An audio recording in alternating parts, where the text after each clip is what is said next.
So thank you all very much for being here. So today's topics are Islam in China and Islam in Japan. We have two very esteemed colleagues here. We're also just very lucky to have them here in the Bay Area, where they're both visiting scholars.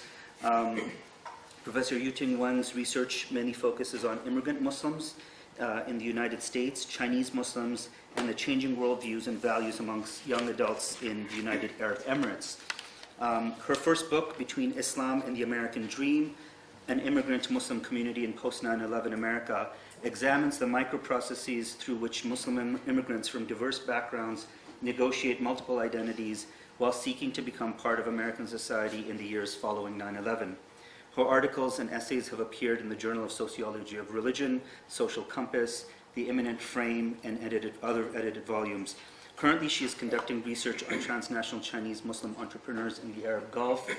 She's Associate Professor of Sociology at the American University of Sharjah, and she's here at UC Berkeley this year as a visiting scholar in sociology, and I believe with the Ethnic Studies department as well.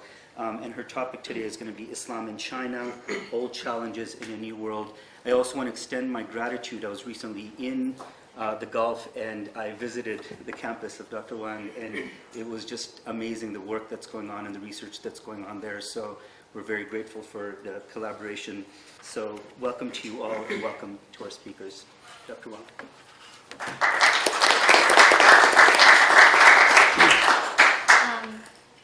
Thank you so much, especially thanks Dr. Munir Jiwa for having me here, providing this wonderful opportunity for me to present my research in a very special and very inspirational community here. This is a very unusual venue for me to present my work. I'm trained as a sociologist, so it's a little bit different when I speak to a community who are involved in more theological, religious studies setting. But I hope what I present here will also help to bring out more meaningful and constructional discussions about Islam in China. Is a very ambitious topic, so I put this topic here not because I can say everything about Islam in China, but I'm just trying to generate discussions about this topic. So my particular entering point here is on Islam in China, the challenges that this religion face in a very dynamic world today. So the title, Old Challenges in a New World, kind of suggested my direction of research in the last 10 years, and then probably going on for the next decade, I hope. But let me start with this picture. This picture was taken by me with my very humble iPhone when I visited the very ancient mosque of China back in 2011. And then the four letters, and I hope you're not very it's clear here, but then I hope you're also familiar with this concept. The Chinese Muslims have translated Islam and Islamic teaching not just into Chinese language, but also into the context of Chinese culture. So when they translated the name of their religion, they used the Chinese concepts as well. So those four characters have been translated as ancient teaching of pure and true. So Islam is known by that name in Chinese society for a very long time, in fact, 1400 years. A little more visual images right here. Those two pictures were taken also in that particular mosque, which was established in the middle of the 8th century. And it has a very Chinese name as well. It's not known as mosque, rather it's known as Xi'an Huajue Si. For most of you, you're familiar with Chinese religious culture. Si is temple. So for Muslims, when they transplant their culture, their community, into a very different social-cultural context, very different civilization, if you may, they have used those terms that are familiar by the mainstream population in that culture.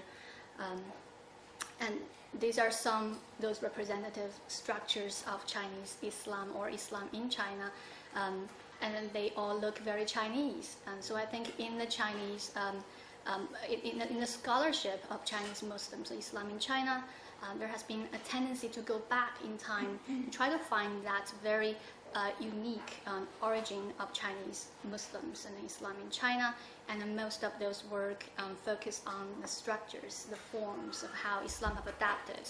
But obviously, there are also much deeper layers of discussions about how theologically Muslims and Chinese Muslims in particular have tried to really integrate their belief system into the Chinese linguistic and religious languages and landscape. I wanted to actually show just a very short video. When I took those pictures, I was actually on a study tour. I took a group of students from American University of Sharjah to visit Beijing and Xi'an. So we had a taste of the Chinese culture, but we focused a lot on Chinese Muslim minority culture. And I believe there is also the trend of bringing people from outside China, especially Muslims, to go on an Islamic tour, so-called Islamic tour, to see how the Chinese Muslims are living and what kind of similarities they have and how different they have become. So these are just a very short video from YouTube, just to give you a sense of how Chinese Muslims have been practicing their religion in a relatively isolated environment for a very long time. And so when they face a new world, new challenges, and what are the challenges they have to deal with?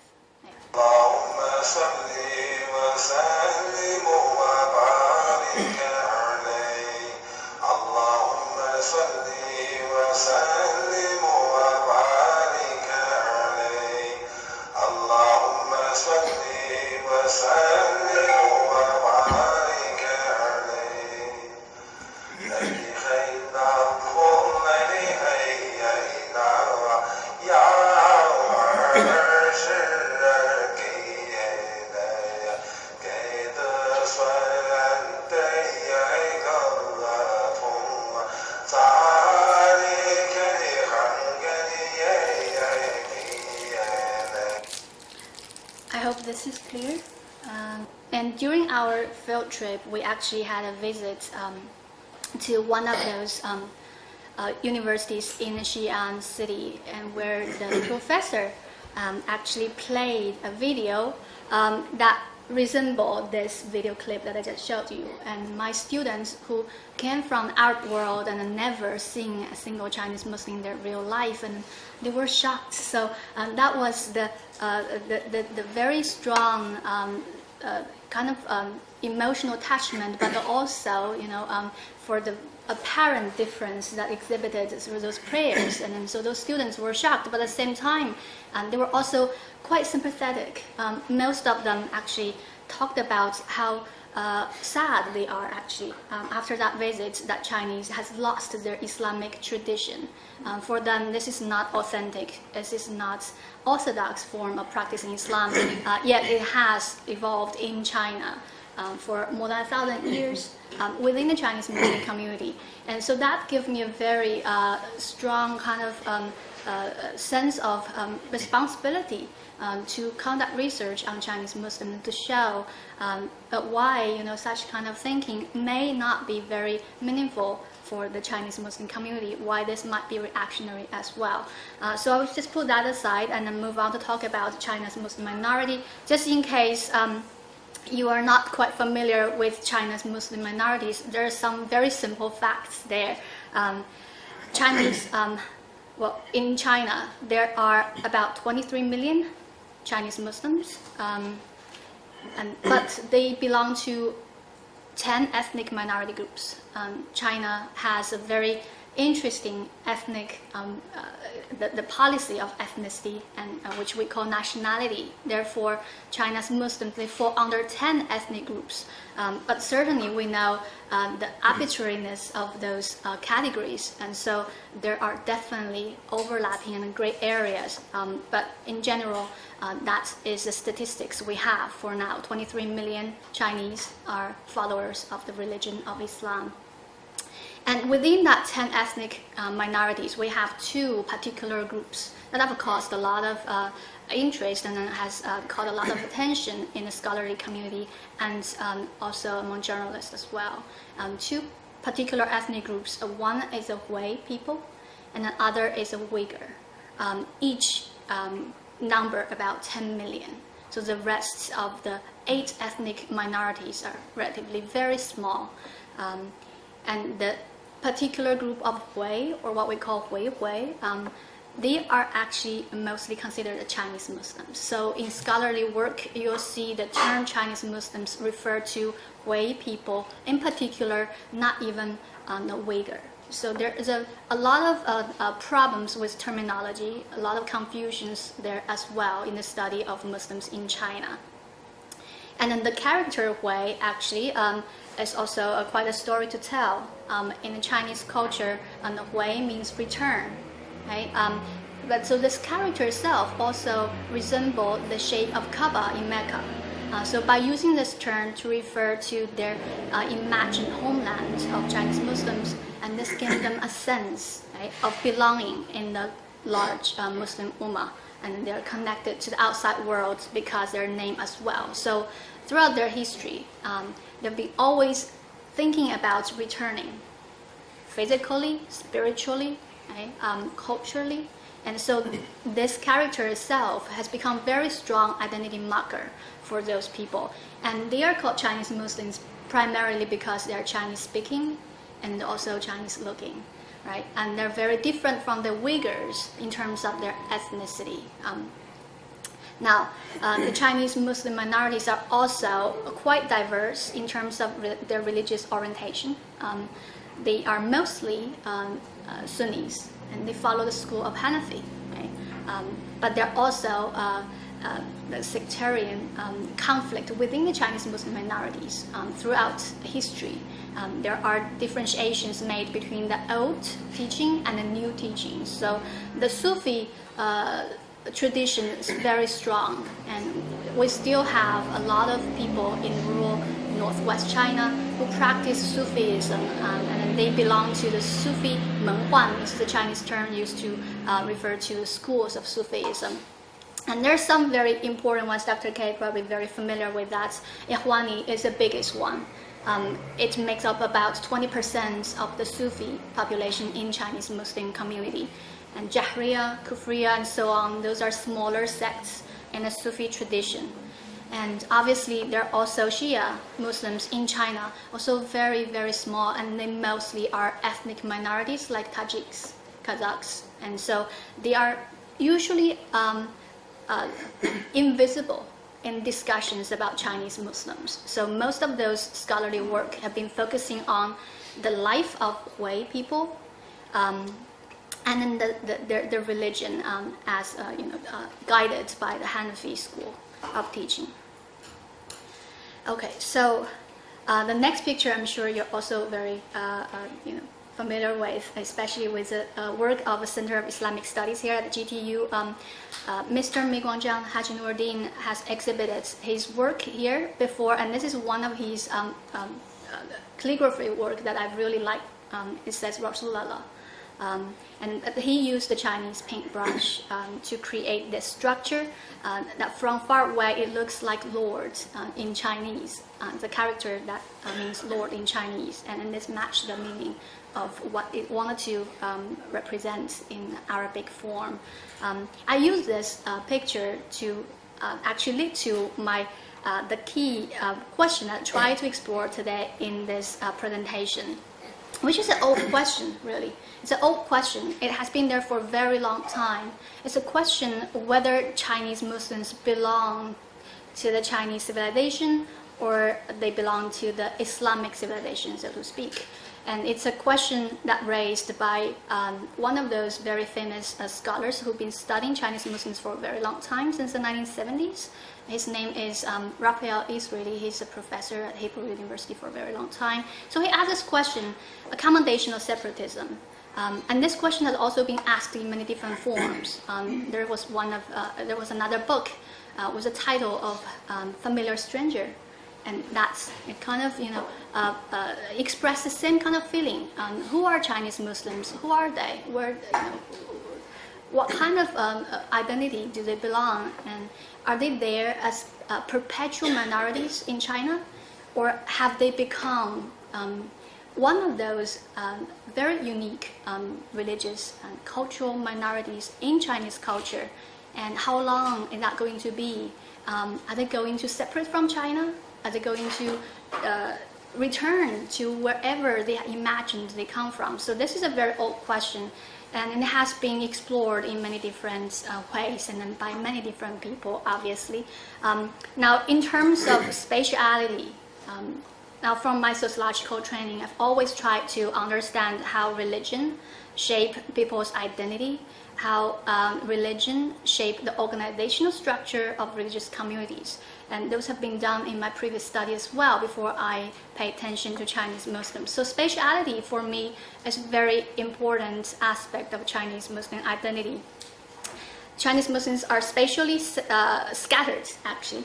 And they scatter all over the country, especially in terms of the residential patterns of Hui people. But they're also concentrated. So they have this kind of tension between the scatteredness and the concentration. So the concentration is most strong in northwest China, on China's borderland, and in southwest China as well. That is also China's borderland. So there's a tension of separation, obviously, because of spatial characteristics of Muslims, right? And the persecution that Muslims endured in late Qing dynasty has led to that segregation in the recent 200-300 years of their history. But throughout most of the history where Chinese Muslims have been in China, it was a story of integration, assimilation, although at some point it was forced assimilation as well. But it's very difficult to say that they have only been forced to assimilate. A lot of voluntary assimilation has happened in history. Religious control is also a very strong factor that has reinforced that spatial segregation of Chinese Muslims. In that process, they resisted. Some of them assimilated, while others resisted. But today, if we look at the experiences of Chinese Muslim communities since 1949, we see the strong trends of trying to find that kind of very special kind of mode or pattern to be Chinese Muslims if they try to cooperate, and then of course in that process there's conflict. Now since 1980s, China has entered a very new experiment of state capitalism. So economic liberalization, modernization, not only changed the country itself, but also shaped the identities of Chinese Muslims. And then they also become very mobile. They have reconnected with outside world. They have been able to resume Hajj. They have been able to send their children back to the Middle East. Okay?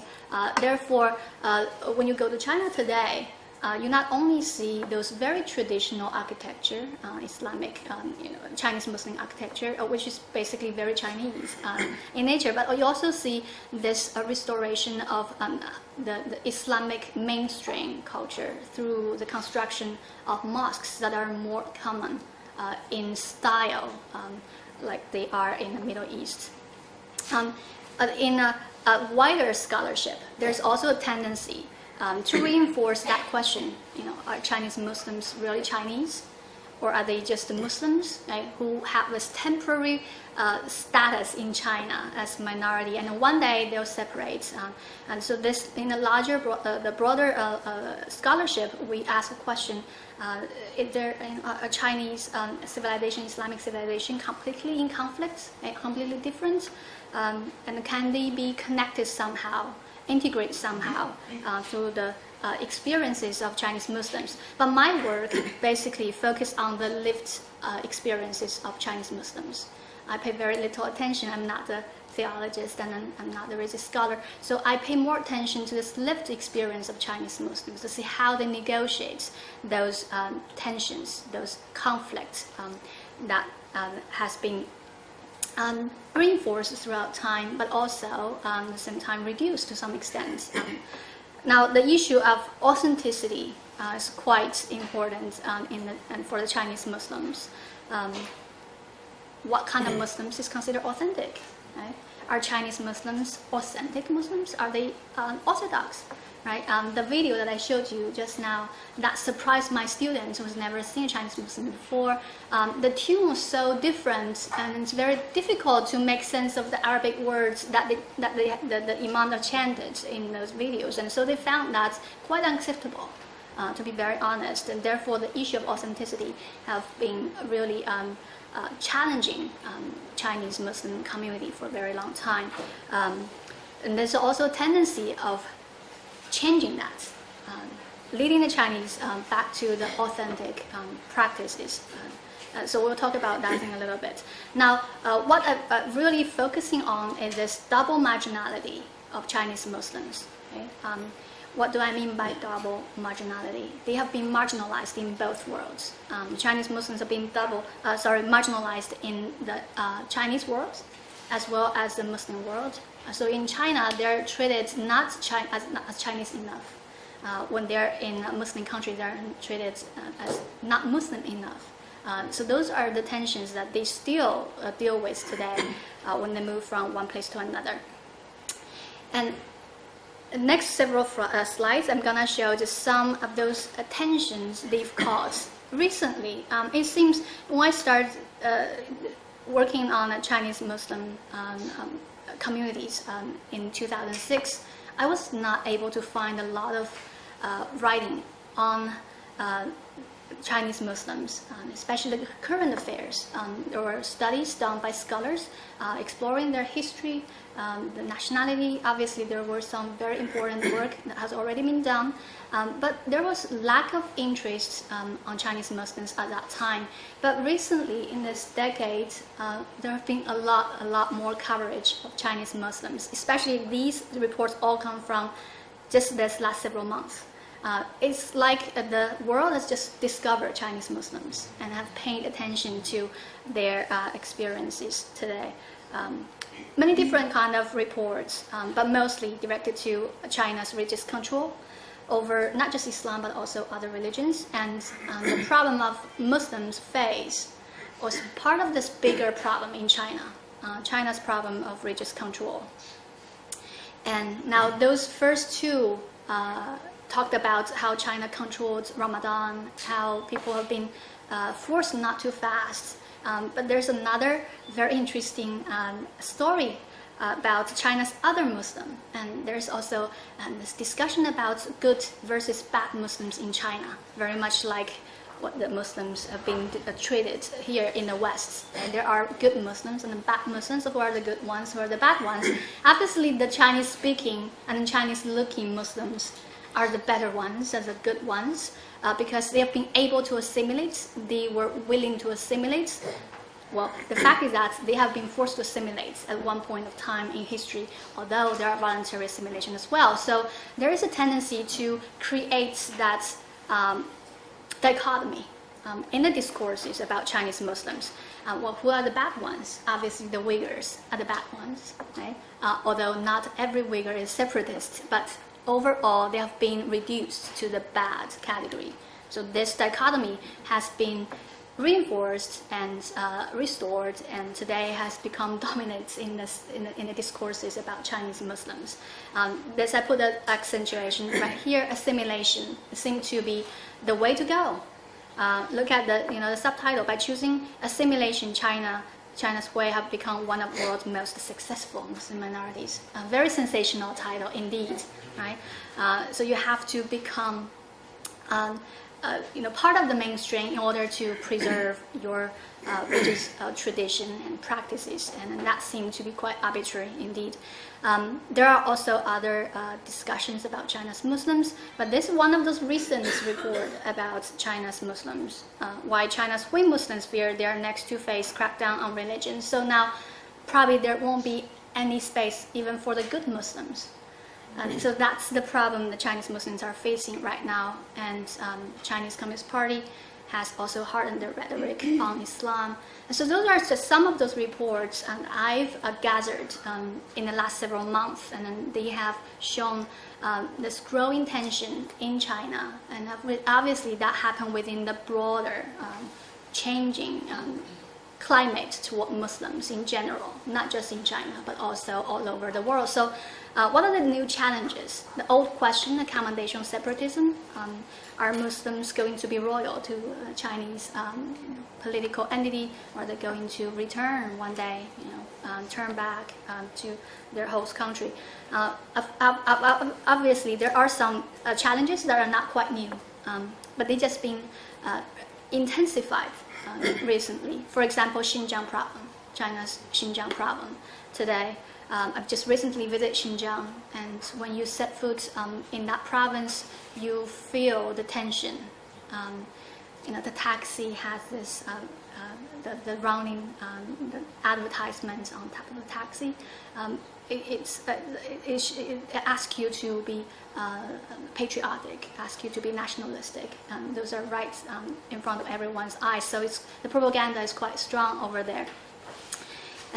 But then there's also some other challenges which are not essentially related to the problem of war on terrorism. And China's Xinjiang problem is also partly the war on terrorism problem. China has been using the rhetoric of anti-terrorist campaign to crack down on religious minorities. At the same time, China is also turning towards the Middle East, as the Middle East is turning toward China. Recently, if you paid attention to the world news, Saudi king has visited China and Japan, and with a very lavish entourage and so on. So they signed hundreds of billions of US dollars of deal, and then all of those suggests, and this of course, it's a combination of a long reapproaching between the two partners. So China and Middle East are getting closer together. And that is a new challenge. Why? Because now China has to deal with its Muslim minorities in a real sense. They cannot ignore them anymore. Muslims have become more central in that new situation today. The Chinese Muslims have become a very powerful middleman. And I see their position becoming more important, and will become even more important in the future. And China cannot ignore their Muslim problems anymore as they face their Middle East partners, and then they have to deal with the existence of their Muslims. So that's a challenge, but also opportunity as well. Like Chinese like to say, crisis and opportunity that go hand in hand. Energy, trade, and those are very much economic relations. And so a lot of people believe China and the Middle East has nothing in common. Rather, there's only economic relations. But I see there are also growing kind of collaborations in cultural and social exchanges, and in which Muslims will emerge as more powerful middlemen. And there's also a surge of Islamophobia in China recently, and in social media, the mainstream media, and so on. And you see the surge of Islamophobia. China has a very strong surveillance over its social media, mainstream media. But the interesting thing is that Islamophobic terms or keywords have not been censored quite as carefully as other sensitive terms. So that is a problem China is facing. And with the growing influence of Chinese Muslims in China-Middle East relations, how do people deal with the existence of Chinese Muslims, right? Another new challenge I see is important is increasing level of mobility. Now, going back a little bit to that spatiality, China's Muslims have concentrated in Northwest as a result of persecution at the end of Qing Dynasty, but they also scattered all over China throughout the 1400 years of history. And as China opened up its doors to the outside world starting in the 1980s, and every single Chinese has gained mobility. there was a break in the Chinese migration to rest of the world between around 1950 to 1980, and after 1980 they regained that mobility, and the Chinese Muslims are very much part of that. Right? Now that relates to what I do, my research. It's this, the migration of Chinese Muslims from Northwest China, which is less developed, right? Even considered underdeveloped for the most of the, based on the standard of the central government.